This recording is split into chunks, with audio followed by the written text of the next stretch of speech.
Hello guys, welcome back to my channel Vini's voice. இன்றைக்கி நம்ம வந்து வாழைக்காய் வச்சு பக்கோடா தான் செய்ய போகிறோம். அண்ட் இந்த வீடியோக்குள்ளே போகிறதுக்கு முன்னாடி என்னோடய வீடியோ ஃபஸ்ட் டைம் பார்க்குறீங்கன்னா என்னோட சேனல் மறக்காமல் சப்ஸ்கிரைப் பண்ணிக்கோங்க. அண்ட் வாங்க வீடியோக்குள்ளே போயிடலாம். ஃபர்ஸ்ட் ஒரு வாழைக்காயை ரெண்டாக கட் பண்ணி குக்கரில் ஆட் பண்ணி உப்பு கொஞ்சம் சேர்த்து ஒரு 3 to 4 விசில் போல் நல்லா பண்ணிவிட்டு இந்த மாதிரி ஒரு கன்சிஸ்டன்சி வரணும். அதை வந்து ஒரு மிக்ஸி ஜாருக்கு மாற்றிக்கோங்க. மாற்றிட்டு நல்லா நைஸாக அரைச்சிடுங்க.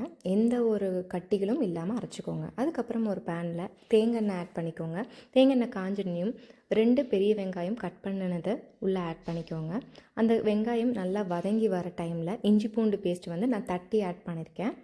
அதுக்கப்புறம் சீரகம், அதுக்கப்புறம் சோம்பு, கருவேப்பிலை, அப்புறம் வரமிளகா, இது எல்லாத்தையும் நல்லா கலந்து விட்டுட்டு உப்பும் தேவையான அளவை ஆட் பண்ணிக்கோங்க.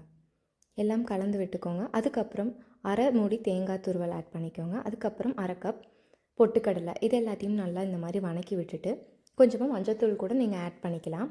இதெல்லாம் ஆறுனதுக்கப்புறம் ஒரு மிக்ஸி ஜாருக்கு மாற்றிட்டு கொஞ்சமாக தண்ணி விட்டு கொரகொரப்பாக அரைச்சிக்கோங்க.